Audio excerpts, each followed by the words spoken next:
오늘 우리에게 주시는 하나님의 말씀은 야고보서 5장 1절에서 6절까지의 말씀입니다. 들으라 부한 자들아, 너희에게 임할 고생을 인하여 울고 통곡하라. 너희 재물은 썩었고 너희 옷은 좀 먹었으며 너희 금과 은은 녹이 쓸었으니 이 녹이 너희에게 증거가 되며 불같이 너희 살을 먹으리라. 너희가 말세에 재물을 쌓았도다. 보라, 너희 밭에 추수한 품꾼에게 주지 아니한 삭시 소리 지르며 추수한 자의 우는 소리가 만군의 주의 귀에 들렸느니라. 너희가 땅에서 사치하고 연락하여 도살의 날에 너희 마음을 살찌게 하였도다. 너희가 옳은 자를 정죄하였도다. 또 죽였도다. 그는 너희에게 대항하지 아니하였느니라. 아멘. 자, 야고보서를 공동서신이라고 부릅니다. 특정한 개인이나 어떤 교회를 대상으로 보낸 편지가 아니라 누구나 다 필요한 공동적 메시지가 들어있는 편지이기 때문입니다. 예를 들어서 사도행전은 누가 기록을 했습니까? 누가가. 근데 누가가 누구에게 썼냐 하면 데오빌로 각하에게 쓴 편지입니다. 보겠습니다. 데오빌로요, 같이 보겠다는 얘기입니다. 데오빌로요, 내가 먼저 쓴 글에는 무릇 예수의 행하시며 가르치시기를 시작하신부터, 이렇게 사도행전 1장 1절은 시작이 됩니다. 자, 디모데 전서와 후서라는 서신이 있죠. 이거는 사도 바울이 누구에게? 믿음의 아들 디모데에게 보낸 편지였습니다. 자, 디모데 후서 1장 2절 봅니다. 사랑하는 아들 디모데에게 편지하노니 하나님 아버지와 그리스도 예수 우리 주께로부터 은혜와 긍휼과 평강이 내게 있을지어다. 개인적인 서신이었어요. 자, 에베소서라고 하는 서신은 에베소 교회 교인들에게 보낸 서신이고, 빌립보서는 뭐겠어요? 빌립보 교회 교인에게 보낸 것이겠고, 갈라디아서는 갈라디아 교회 교인에게 보낸 편지입니다. 그런데 야고보서는 수신자가 정해져 있지 않다는 겁니다. 자, 야고보서 1장 1절 말씀입니다. 하나님과 주 예수 그리스도의 종 야고보는 흩어져 있는 12지파에게 문안하노라. 그러니까 수신자가 뭐로 나와 있어요? 흩어져 있는 12지파, 유대인 그리스도인 전체를 대상으로 삼고 있어요. 그래서 공동서신이라는 명칭이 붙은 겁니다. 혹은 보통서신이라고도 부르는데요. 자, 예전에 이런 편지들은 받으면 교회에서 예배드리는 시간에 한 사람이 일어나서 이 편지를 읽었습니다. 야고보 감독이 우리에게 보낸 하나님의 말씀입니다 로 시작을 해서 처음부터 마지막까지 읽는 것으로 설교를 대신하곤 했습니다. 한 번만 읽지 않았겠죠. 매주일마다 두고두고 수도 없이 여러 번 읽었을 것이라고 생각이 되는데요. 그래서 원래 성경은요, 성경 중에서도 이제 신약에 나오는 서신서들은 한 번에 다 읽어야 그 뜻이 명확해지는 겁니다. 왜냐하면 편지이기 때문에. 여러분 연애 편지 받았는데 하루에 한 줄 읽고 다음 주일날 또 한 줄 읽고 그렇지 않잖아요. 받으면 처음부터 끝까지 다 읽는단 말이에요. 그래서 신학교에서 저희들이 로마서나 빌립보서 같은 거를 공부할 때가 되면 교수님들은 반드시 학생들에게 집에서 한 자리에서 로마서 다 읽고 오라, 한 자리에서 빌립보서 다 읽고 오라, 이런 식으로 숙제를 내줍니다. 지금 우리가 사용하고 있는 성경책에는 몇 장, 몇 절 이렇게 구분이 되어 있는데 이건 편의에 의해서 그렇게 구분해 놓은 것이지 원래 사도들이 편지를 쓸 때는 그렇게 구절이 나뉘어져 있지가 않습니다. 자, 오늘 우리가 예배를 드릴 때도 보면 하나님의 말씀을 읽고 그 읽은 말씀에 근거해서 설교를 하는 이 모든 예배 모범이 사실 예전에 이런 편지들을 읽던 거를 본받아서 이런 예배 모범이 생기게 된 겁니다. 자, 오늘 말씀은 주로 물질에 관한 말씀인데 우리 인간은 평생 물질을 사용하며 살아갑니다. 물질 없이는 살아갈 수 없는 존재죠. 예수님께서 공생애를 시작하시기 전에 40일 금식 기도를 하시고 시험을 받았습니다. 그 첫 번째 시험을 기억하시죠?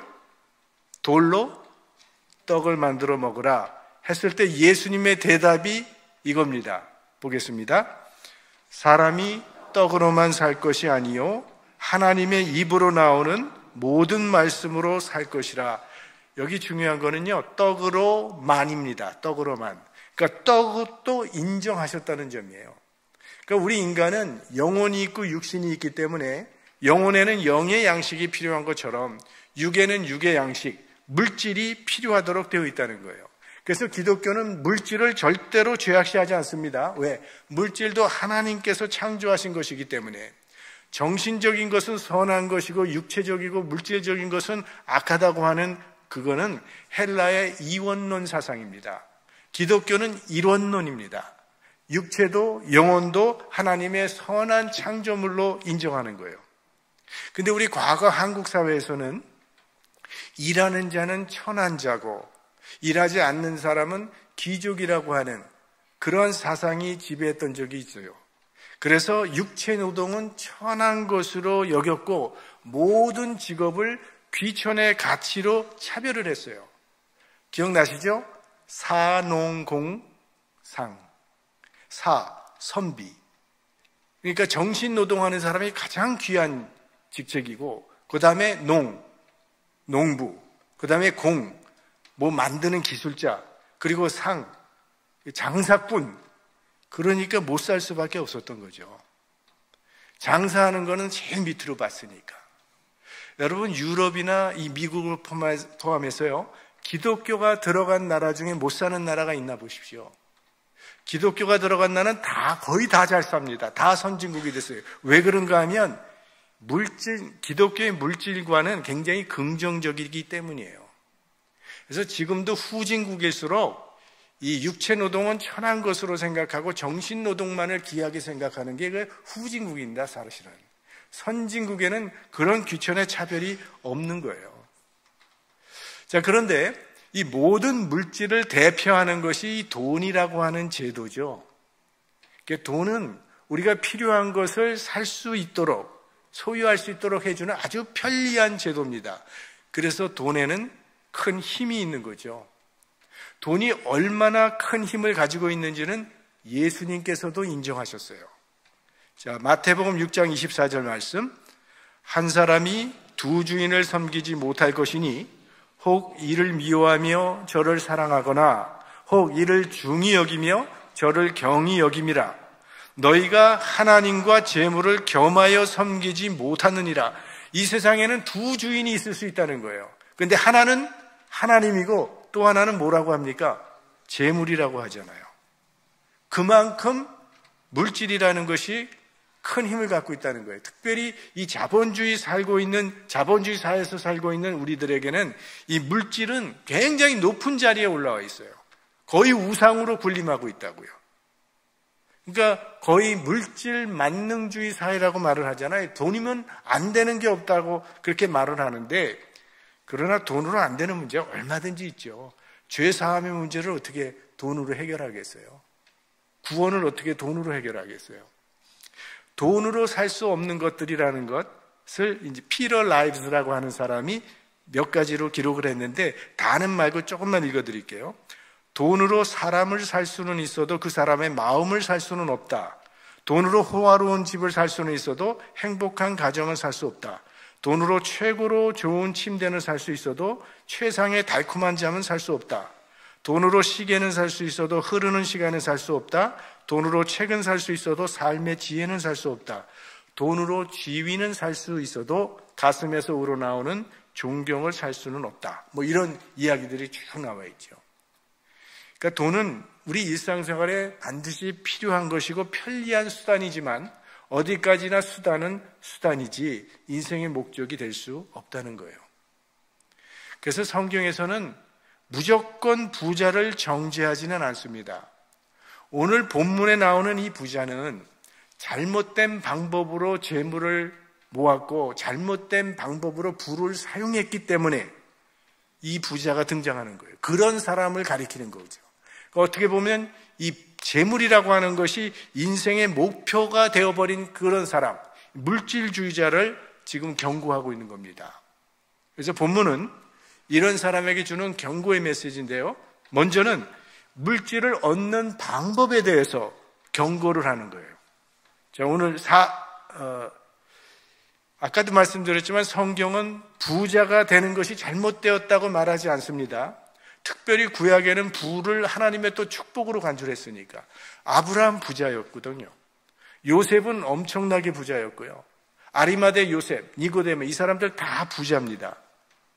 그래서 부자를 잘못됐다고 얘기하지는 않지만 어떤 방법으로 부를 얻었는가에 대해서는 성경은 분명하게 교훈을 우리에게 줍니다. 자, 우리 오늘 본문 4절 말씀 다 같이 보겠습니다.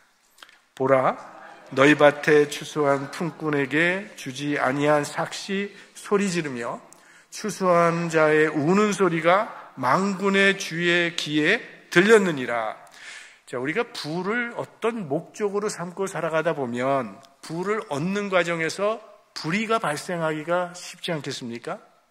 지금 야고보 사도가 바로 그것을 지적하고 있는 겁니다.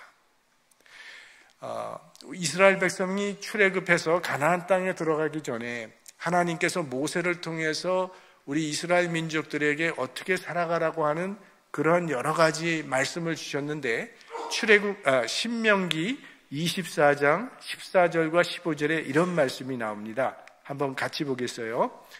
공궁하고 비난한 품꾼은 너의 형제든지 네 땅 성문 안에 우거하는 객이든지 그를 학대하지 말며 그 품삯을 당일에 주고 해진 후까지 끌지 말라. 이는 그가 빈궁함으로 마음의 품삯을 사모함이라. 두렵건대 그가 너를 여호와께 호소하면 죄가 내게로 돌아갈까 하노라. 그러니까 당시 노동자들은 하루 일에 하루 먹고 살 정도의 생활을 이어가던 사람들이었어요. 그래서 하루라도 품삯이 지체가 되면 그 사람과 그의 가족은 당장 굶어야 하는 그런 상황에 살았다는 겁니다. 그런데 아까 야고보서 그걸 보니까 본문에 나오는 이 부자는 품꾼들의 품삯을 연기하면서 자기 부를 축적했다는 거죠. 그래서 6절 봅니다. 너희가 옳은 자를 정죄하였도다 또 죽였도다 그는 너희에게 대항하지 아니하였느니라. 갑자기 좀 이상한 말이 나오는데요. 이건 무슨 뜻인가 하면 부자들이 품삯을 제때 주지 아니하니까 가난한 자들이 법정에 가서 도와달라고 호소를 했다는 겁니다. 그런데 부자들이 이미 뇌물로 법관들을 다 사서 자기들을 정당화시키면서 가난한 자들을 오히려 압제했다는 그런 말이에요. 그래서 사도 야고보가 이렇게 책망하고 있는 겁니다. 오늘 본문 1절이 이렇게 시작되죠. 들으라 부한자들아 너희에게 이 말 고생을 인하여 울고 통곡하라. 지금 그런 말씀이 이어지고 있는 거예요. 지금까지 좀 목회하면서 늘 재정부에게 부탁한 것이 있어요. 교회에서 무슨 일이 있어서 외부인이 와서 일을 하는 경우가 있잖아요. 그런 경우에 줘야 할 돈은 지체 없이 주라고 늘 부탁을 해왔어요. 혹시라도 하나님의 영광에 지장이 생기지 않기 위해서. 그거 갖고 있어서 뭐해요? 줄 거 빨리 줘야지. 그 다음에 두 번째로 물질을 사용하는 것에 대한 경고의 말씀이 나옵니다. 물질이라는 것은 사실 가치 중립적인 것입니다. 사용자의 마음에 따라 복이 될 수도 있는 것이고 저주가 될 수도 있어요. 마치 칼처럼 칼 자체도 가치 중립적이죠. 좋은 사람 손에 들리면 좋게 사용되어지는 것이고 나쁜 사람 손에 들리게 되면 남을 해하거나 강도질하는 데 쓰이게 되는 거예요. 마찬가지로 돈도 대하는 사람의 자세가 문제죠. 돈은 일만하게 뿌리가 될 수도 있지만 일만선의 기초가 될 수도 있는 거죠. 그 사람이 어떻게 사용하느냐에 따라. 성경에는 두 종류의 부자가 있습니다. 어리석은 부자와 지혜로운 부자. 어리석은 부자란 어떤 사람을 가르치냐 하면 그냥 쌓아놓고 지키기만 하고 있는 부자를 말하는 거예요. 쌓아두고 그거 바라보면서 살 맛을 느끼는 그런 부자, 그런 사람을 말하는 거죠. 그렇게 될 때 왜 이런 사람이 어리석은 사람이냐? 자, 2절 말씀 보겠어요. 너희 재물은 썩었고 너희 옷은 좀 먹었으며 그냥 내버려두면 너희 재물은 썩는다는 겁니다. 옛날에 재물이라고 하는 것은 사실 식량이에요, 식량. 근데 이 양식들은 시간이 가면 썩게 마련이거든요. 여러분, 마켓에 가서 채소를 사가지고 일정 기간 동안 먹지 않으면 어떻게 돼요? 다 상해서 버리게 된단 말이죠. 그 다음에 너희 옷은 좀 먹었다 그래요. 옷 오래 놔두면 낡게 되죠. 이게 비싼 옷들은 또 잘못 보관하면 좀이 먹잖아요. 가끔 보면 옷장이 방보다 더 큰 그런 분들도 있더라고요. 그러니까 보니까 옷이 무지무지 많은데 근데 옷이 아무리 많아봐야 어차피 한 번에 한 벌밖에 못 입는 거예요. 10벌을 입지 못하잖아요, 한꺼번에. 그러면 양식도 그렇고 옷도 그렇다면 다른 것은 어떤가? 자, 3절 말씀 같이 봅니다. 너희 금과 은은 녹이 쓸었으니 이 녹이 너희에게 증거가 되며 불같이 너희 살을 먹으리라. 너희가 말세에 재물을 쌓도다. 이게 뭔가 다 시한부라고 얘기하는 거죠. 그냥 쌓아두기만 하는 부자는 그래서 어리석은 거가 된다는 거예요. 그래서 주신 그 비유가 그 부자 이야기 아닙니까? 여러 해 쓸 물건을 많이 쌓아두었으니 스스로에게 말하기를 내 영혼아 편안히 쉬고 먹고 마시고 즐거워하자. 그때 하나님께서 하신 말씀이 뭐예요? 이 어리석은 자여, 내가 오늘 밤 내 영혼을 도로 찾으리니 그러면 예비한 것이 네 것이 되겠느냐, 그 얘기죠. 실제로 당시 이스라엘에는 참 부자들이 많이 있었는데 오늘 야고보 사도가 편지를 쓰고 10년 이내에 무슨 일이 일어났냐면 로마가 예루살렘을 함락시켜버려요. 그때 그 부자들의 재물을 다 약탈당하고 맙니다. 그렇다고 성경이 그리스도인은 저축하면 안 된다는 그건 아닙니다. 저축하고 투자하고 사업하는 것이 절대 잘못됐다고 성경은 이야기하지 않아요. 오히려 저축을 해야죠. 그게 요셉의 삶 아니었습니까? 요셉은 어떤 목표를 세워놓고 7년 동안 열심히 저축을 했어요. 그런데 요셉의 저축은 부의 축적을 위한 저축이 아니라 하나님과 이웃을 위한 저축이었어요. 그러니까 중요한 것은 무엇을 위하여 저축하는가가 중요한 것이죠. 재물을 모아두는 것 자체가 목적이 되어서는 안 된다는 말씀입니다. 지난 시간에 말씀드렸던 거 여러분 기억나세요? 저축상을 받았는데 남대문 시장에서 지게를 쥐어서, 기억나세요? 네, 그거예요. 지혜로운 부자란 하나님 나라의 부자를 말하는 거죠. 요한 웨슬레는 이런 말을 했습니다. 물질에 관해서 그리스도인들이 가져야 할 중요한 철학이 있다. 셋으로 요약하면 첫째, 열심히 일하라. 둘째, 열심히 저축하라. 셋째, 하나님과 의를 위해서 써라 입니다. 그러니까 물질은 사용하라고 있는 것이죠. 헨리 포드는 이런 얘기를 했어요. 돈은 팔, 다리와 같다라고 얘기했어요. 팔, 다리를 사용 안 하면 어떻게 될까요? 점점 약해져가고 병이 들 수밖에 없는 거죠. 그러니까 아무리 돈이 많다 한들 내가 사용하지 않는 물질은 나와 아무 상관이 없다는 거예요. 쓴 것만 내 것이 되는 거죠.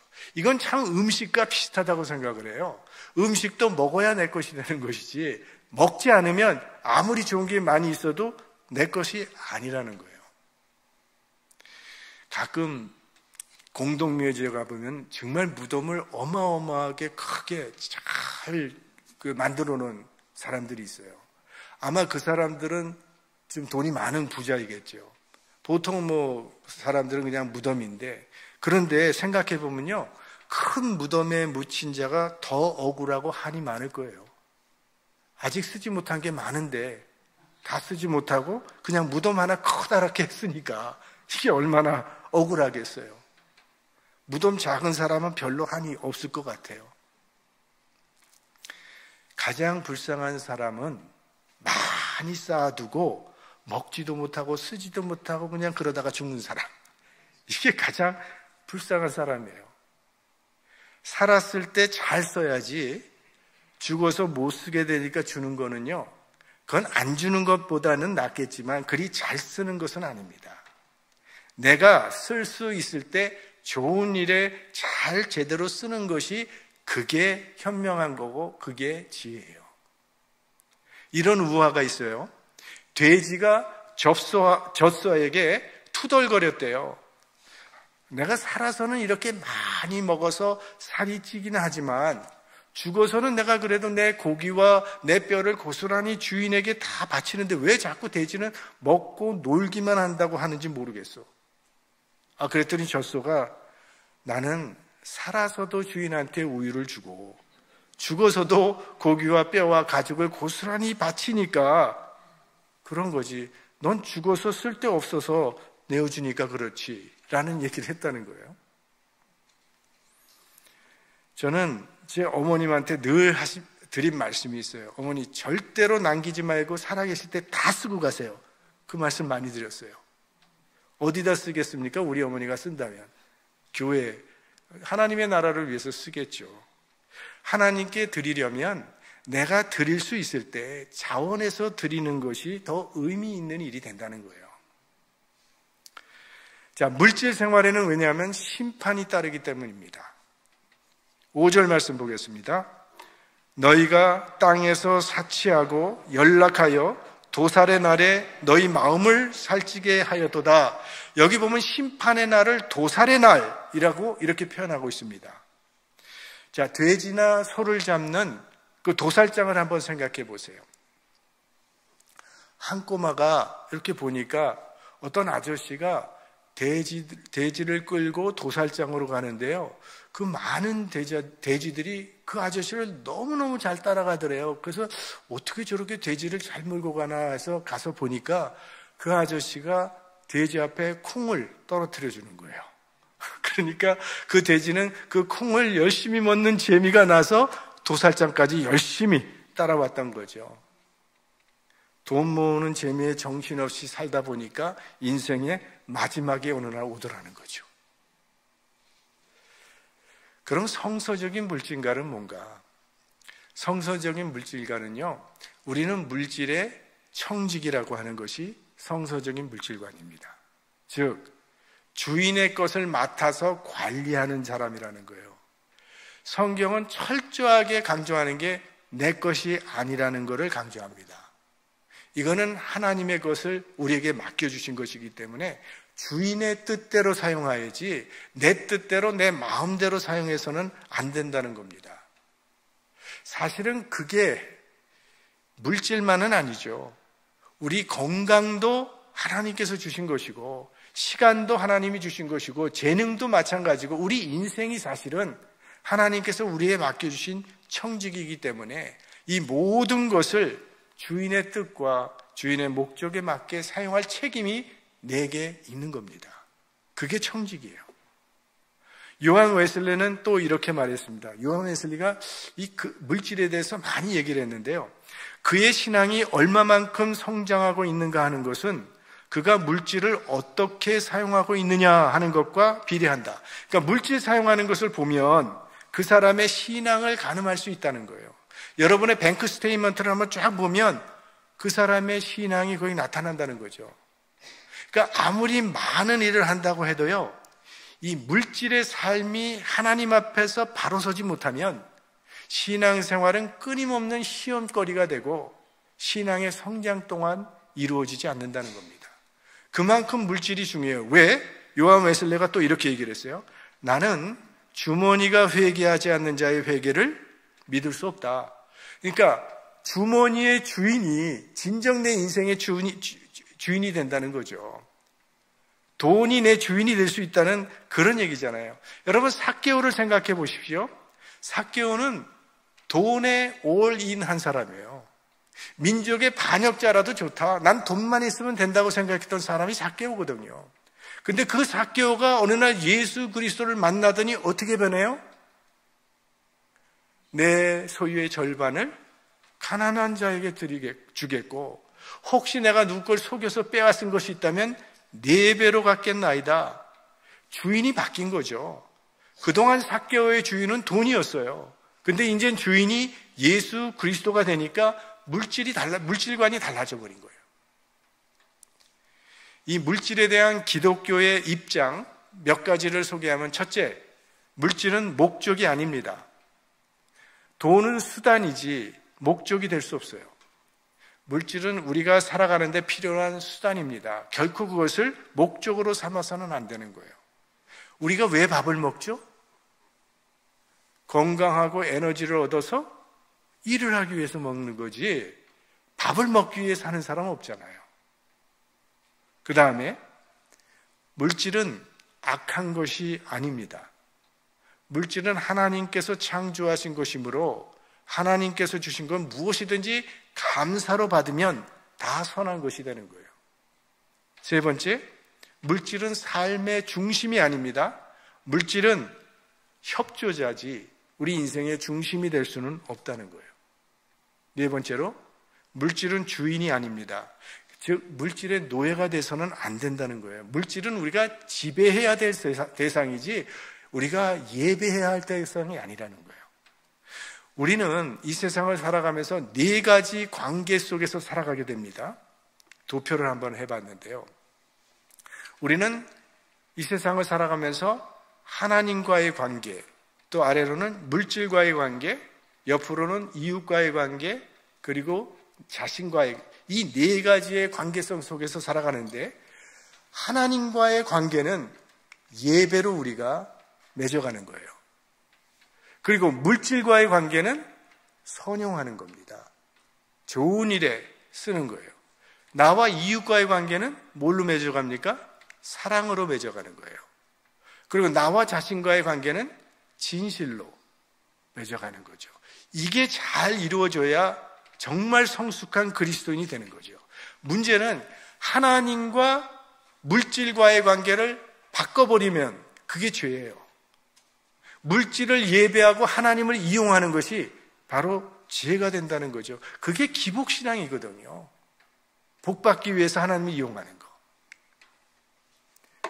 자, 그러면 이제 마지막으로 3절 말씀을 한번 보겠습니다. 시작.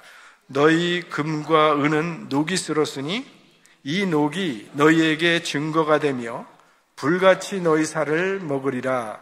너희가 말세에 재물을 쌓았도다. 여기 보시면 너희가 말세에 재물을 쌓았도다. 말세가 언제죠? 예, 지금이에요. 그건 정답인데 정말 예수 그리스도가 오신 후로 지금은 우린 다 말세에 살고 있는 사람입니다. 근데 이제 특별히 우리가 일반적으로 말세라고 할 때는 세상의 종말을 이야기하는 거고요. 그리고 사실 개인적으로 볼 때는 우리가 이 세상을 떠나는 임종하는 시간도 말세라고 볼 수 있을 거예요. 자, 우리가 이 세상을 떠나는 그 시간엔 재물이 하나도 필요가 없어져요. 필요 없는 정도가 아니라요, 재물이 오히려 심판의 자료가 될 수 있다는 거예요.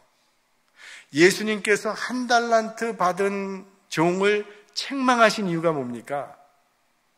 그 1달란트 받은 종은 보관할 줄만 알았지 그걸 사용할 줄 몰랐던 사람이에요.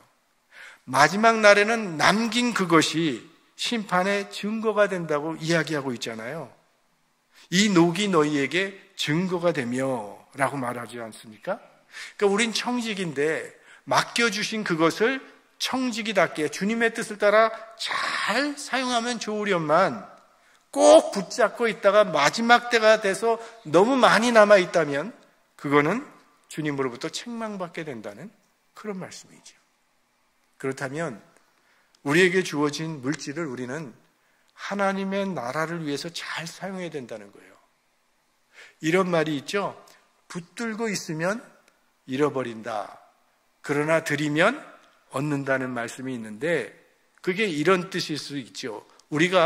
물질은 우리가 붙들고 있으면 결국은 잃어버리게 돼요. 그러나 드리면 오히려 얻습니다.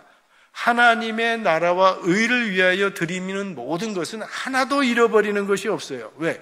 소자에게 베푼 친절, 냉수 한 잔 베푼 그 친절도 결단코 상을 잃지 않는다고 약속을 하셨으니까 주님의 일을 위해 드리는 모든 것들은요, 영원히 얻는 것이라는 사실을 여러분 믿으시기 바랍니다. 그래서 예수님께서 말씀하셨죠. 마지막으로 우리 함께 보겠습니다. 오직 너희를 위하여 보물을 하늘에 쌓아두라. 거기는 좀이나 동록이 해하지 못하며 도적이 구멍을 뚫지도 못하고 도적질도 못하느니라. 그러니까 하늘에 쌓아두는 것은 아무도 도적질해가지 못하고 좀이나 동록이 해하지 못한다. 자, 제가 언제 말씀드렸는지 모르지만 이 야고보서는 예수님의 말씀을 많이 인용한다 그랬죠. 이 예수님의 말씀이 지금 사실 야고보 사도가 그대로 사용하고 있잖아요.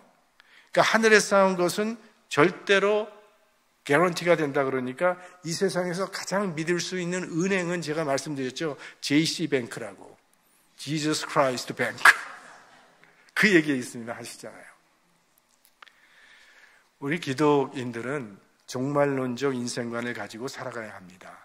종말론적 인생관이라고 하는 것은 내가 지금까지 살아왔던 내 삶을 주님 앞에서 결산할 날이 온다고 하는 의식을 가지고 살아가는 것을 의미하는 거예요. 세상의 마지막 시간이 가까웠다면 우리가 어떤 마음과 어떠한 태도로 살아야 할까요? 아마 두 종류의 사람이 있을 것이라고 생각을 해요. 세상에 이제 마지막이라고 생각하면 그날 오기 전에 실컷 먹고 마시고 즐거워하자라는 사람이 있을 수 있을 것이고, 그런가 하면 주님 앞에 부끄러움 없이 서기 위해서 그 삶을 준비하는 사람도 있을 것입니다. 우리가 잘 아는 록펠러, 50대의 석유왕으로 세계 최고의 부자가 됐습니다. 근데 그때에 죽을 병에 걸렸어요, 록펠러가. 그래서 먹을 수 있는 건 우유밖에 없었습니다. 그리고 불면증 때문에 시름시름 시달리고 고생하고 있었습니다. 의사는 그에게 1년을 못 산다고 사형 선고를 내렸어요. 일생 동안 그렇게 피땀 흘려 모은 재산을 보니까 정말 허무하기 짝이 없는 거예요. 그때 죽음의 문턱에서 록펠러는 이 인생의 목적이 물질이 아니라는 것을 새롭게 깨닫게 됩니다. 그래서 이왕 1년 안에 죽을 텐데 다 베풀고나 죽자라는 마음을 갖고 록펠러 재단을 만들어요. 그리고 그때부터 학교 세우고 자선단체에 기부하고 종교단체에 기부하고 사회단체에 기부하면서 얼마나 많은 액수를 기부했는지 모릅니다. 그런데 신기한 거는 물질을 쓰니까 마음에 기쁨이 오더라는 거예요. 그래서 날마다 돈이 너무 많은 사람이니까 기부하면서 날마다 즐겁고 기쁘게 인생을 살다 보니까요, 기적적으로 건강이 회복됐어요. 그래서 그 후에 44년을 더 살았습니다. 몇 살에 죽었느냐? 98세까지 살다 죽었어요. 오늘은 물질에 관한 이야기인데요. 여러분은 물질을 어떻게 사용하고 있습니까? 여러분은 올바른 물질관에 기초를 두고 계십니까? 세상에 대해서 부한자가 되지 마시고 하나님의 나라의 부한자가 되시기를 주님의 이름으로 축원합니다.